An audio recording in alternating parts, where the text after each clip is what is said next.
কিন্তু এই পালানোর দৃশ্য ভিডিও করে ভাইরাল করেছিল কে?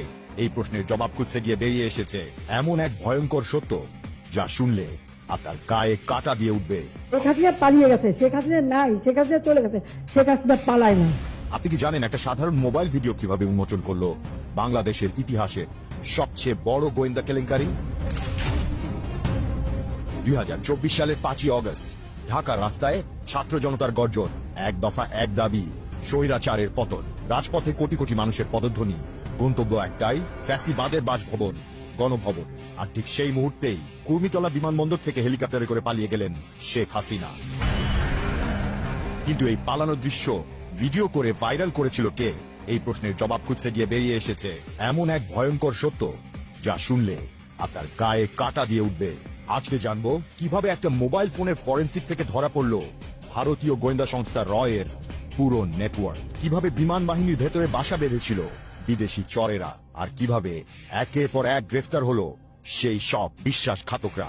এটা শুধুমাত্র একটা ইন্টেলিজেন্স ইনভেস্টিগেশনের গল্প নয়, এটা আমাদের বাংলাদেশের সার্বভৌমত্ব আর নিরাপত্তার উপর বড় একটা প্রশ্নবোধক চিহ্ন এঁকে দিয়েছে। 5 অগস্ট 2024 দুপুরবেলা ঢাকা জুড়ে অভ্যুত্থানের আগুন, আর ঠিক সেই সময়ই সামাজিক যোগাযোগ মাধ্যমে ভাইরাল হয়ে গেল একটি ভিডিও। পালাইছে রে পালাইছে, শেখ হাসিনা পালাইছে। এই স্লোগানটি সেদিন সারা দেশে ছড়িয়ে পড়েছিল এই ভিডিওর কারণেই। কিন্তু প্রশ্ন হলো, ঠিক ওই মুহূর্তে কঠোর নিরাপত্তার ভেতরে শেখ হাসিনা যখন দেশ ছেড়ে পালাচ্ছে, এই ভিডিও কে করেছে? কুর্মিতলা বিমানবন্দর তো সাধারণ মানুষের জন্য নিষিদ্ধ এলাকা। বিমান বাহিনীর এয়ার ইন্টেলিজেন্স দল কাজ শুরু করলো। তারা ভিডিওটির অ্যাঙ্গেল দেখলো, দূরত্ব মাপলো, ক্যামেরার মুভমেন্ট বিশ্লেষণ করলো, আর তখনই তারা বুঝতে পারলো এই ভিডিওটি ধারণ করা হয়েছে অফিসার্স মেসের একটি নির্দিষ্ট কক্ষ থেকে। সেই কক্ষটা ছিল ফ্লাইট লেফটেন্যান্ট রিফাত আশরাফির। রিফাত আশরাফি নামটা মনে রাখবেন, কারণ এই মানুষটার মোবাইল ফোন থেকেই শুরু হবে এক ভয়ঙ্কর আবিষ্কার। তদন্তকারীরা রিফাতের মোবাইল জব্দ করলো, ফরেনসিক করার জন্য পাঠানো হলো বিশেষজ্ঞদের কাছে, আর তখনই বেরিয়ে এলো চমকপ্রদ তথ্য। আর এই ভিডিও শুধু রিফাত একাই করেননি, তার পেছনে ছিল আরো বড় একটা পরিকল্পনা। আমার দেশ পত্রিকার অনুসন্ধানী প্রতিবেদনে বেরিয়ে এসেছে রিফাতের মোবাইল ফরেনসিক করতে গিয়ে তদন্তকারীরা একটি নাম পেল, স্কোয়াড্রন লিডার আব্দুল্লাহ ইবনে আলতাফ, যিনি কিনা বিমান বাহিনীতে একজন সম্মানিত অফিসার, সবার কাছে পরিচিত একজন দেশপ্রেমিক সৈনিক হিসেবে। কিন্তু আসল পরিচয়টা ছিল সম্পূর্ণ আলাদা। স্কোয়াড্রন লিডার আলতাফ আন্ডার কাভারে কাজ করত ভারতীয় গোয়েন্দা সংস্থা রয়ের হয়ে। তিনি ছিলেন রয়ের একজন সক্রিয় এজেন্ট। 2024 সালের 14 অগস্ট ডিজিএফআই এর একটি বিশেষ দল আলতাফের বাড়িতে অভিযান চালালো। তার ব্যক্তিগত গাড়ি তল্লাশি করার সময় যা পাওয়া গেল সেটা দেখে সবার চোখ কপালে উঠল। গাড়ি থেকে বেরিয়ে এলো দুটি অত্যাধুনিক অস্ত্র, FNP9 আর FIGP-229। এটা ভারতীয় প্যারা কমান্ডোদের ব্যবহৃত বিশেষ অস্ত্র। কিন্তু এটাই শেষ নয়, গাড়িতে পাওয়া গেল নগদ 1 কোটি টাকা আর বিভিন্ন ইলেকট্রনিক ডিভাইস, যেগুলো ব্যবহার করা হয় গোয়েন্দাগিরির কাজে। আলতাফকে গ্রেফতার করা হলো, কাশিমপুর হাই সিকিউরিটি প্রিজনে পাঠানো হলো। কোর্ট মার্শালে তার 10 বছরের সাজা হয়েছে। কিন্তু আলতাফের গ্রেফতারের পর যা বেরিয়ে এলো সেটা আরো ভয়ানক। জিজ্ঞাসাবাদে আলতাফ যা স্বীকার করলো সেটা শুনে তদন্তকারীদের মাথা ঘুরে গেল। তিনি জানালেন তিনি একা নন, বিমান বাহিনীর ভেতরে রয়ের একটি পূর্ণাঙ্গ নেটওয়ার্ক তৈরি করা হয়েছে। বহু উচ্চপদস্থ কর্মকর্তা জড়িত এই চক্রে। তদন্ত করতে গিয়ে 6 জন উচ্চপদস্থ কর্মকর্তার নাম বেরিয়ে এলো। Air vice marshal M Awal Hossain, air vice marshal Zahidul Said, air commodore Aminul Haque, group captain Faruk, group captain Shamim, wing commander Said Mohammad. এই সবার বিরুদ্ধে রয়ের সাথে যোগাযোগের প্রমাণ পাওয়া গেছে।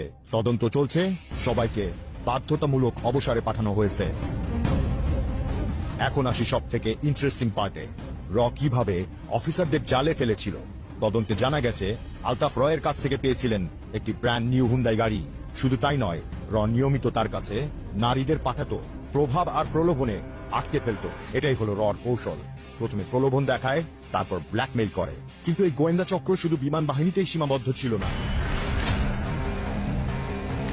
আলতাফের জিজ্ঞাসাবাদ চলতে থাকলো, আর প্রতিদিন বেরিয়ে আসতে থাকলো নতুন নতুন নাম। 4 জন পুলিশ কর্মকর্তার নাম এলো যারা রয়ের নেটওয়ার্কে জড়িত। ডেপুটি কমিশনার জসিমউদ্দিন মোল্লা, এডিসি রফিকুল ইসলাম, তানজিল আহমেদ, এপিবিএন এর এএসপি রফিকুল ইসলাম।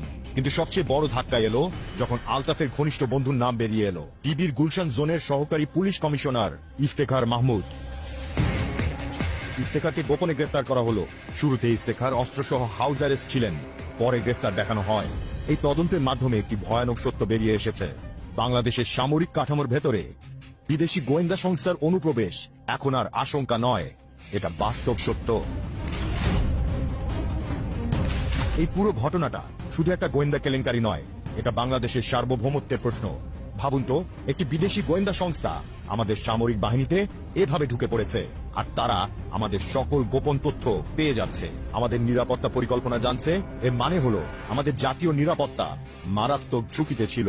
কোনো গুরুত্বপূর্ণ সিদ্ধান্ত নেওয়ার আগেই সেটা চলে যেত প্রতিবেশী দেশের কাছে। এই নেটওয়ার্কের কতটা গভীর শেকড় ছিল আর কে কে জড়িত, এই প্রশ্নগুলো এখনো রহস্যে ঢাকা।